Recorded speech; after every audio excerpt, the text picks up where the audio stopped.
சாதத்துக்கு தொட்டு சாப்பிட்றதுக்கு உருளைக்கிழங்கு பொரியல் இது மாதிரி செஞ்சு பாருங்கள். டேஸ்ட் ரொம்ப நல்லாயிருக்கும். இது எப்படி செய்யலான்னு பார்ப்போம். பேனில் வந்து ஒரு அரை டீஸ்பூன் ஜீரகம், அரை டீஸ்பூன் சோம்பு, அரை டீஸ்பூன் நல்ல மிளகு, 1 டேபிள் ஸ்பூன் கொத்தமல்லி விதை, பூண்டு பெரிய பல்லாக ஒரு 8 பல்லு பூண்டு இதெல்லாம் போட்டு லோ ஃப்ளேமில் வச்சு லைட்டாக கலர் மாறுற வரைக்கும் வறுத்துடலாம். இது லைட்டாக கலர் மாற ஆரம்பிச்சிட்டுது. இந்த டைமில் வந்து அடுப்பு ஆஃப் ஆக்கிட்டு இதை மிக்ஸி ஜாரில் சேர்த்துடலாம். இதுக்கு கூட மிளகாத்தூள் சேர்த்துக்கோங்க. நான் ஒரு 3/4 டீஸ்பூன் சேர்த்துருக்கேன். நீங்கள் காரத்துக்கு தகுந்தபடி சேர்த்து இதை பவுட்ரு பண்ணி தனியாக எடுத்து வச்சுருங்க.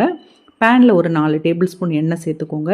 எண்ணெய் சூடானோன்னா உருளைக்கிழங்கு போட்டு ஒரு 2-3 நிமிஷம் நல்லா வதக்கி விட்டுடலாம். அதுக்கப்புறம் தேவையான அளவு உப்பையும் சேர்த்து ஒரு 2 நிமிஷம் வதக்கி விட்டுட்டு மூடி போட்டு வேக வைக்கணும். தண்ணி எதுவுமே நான் சேர்க்கலை. உருளைக்கிழங்கு ஒரு பாதி வெந்த பிறகு இதில் ஒரு பெரிய சைஸ் பெரிய வெங்காயத்தை வந்து நீளமாக வெட்டி சேர்த்துடலாம். கருவேப்பிலை இதையும் சேர்த்துட்டு ஒரு 2 நிமிஷம் இந்த வெங்காயத்தை வந்து இந்த உருளைக்கிழங்கு கூட போட்டு வதக்கிட்டு நம்ம பொடிச்சு வச்சுருக்கோம் பார்த்திங்களா, அந்த பொடியும் சேர்த்து நல்லா கிளறி விட்டுட்டு லோ ஃப்ளேமில் வச்சு இந்த உருளைக்கிழங்கு வந்து நல்லா வெந்து மொறுமொறுன்னு ஆற வரைக்கும் ஃப்ரை பண்ணி எடுத்துருங்க. இப்போ உருளைக்கிழங்கு பொரியல் ரெடி. ட்ரை பண்ணி பாருங்கள். ரொம்ப டேஸ்ட்டாக இருக்கும் இந்த பொரியல்.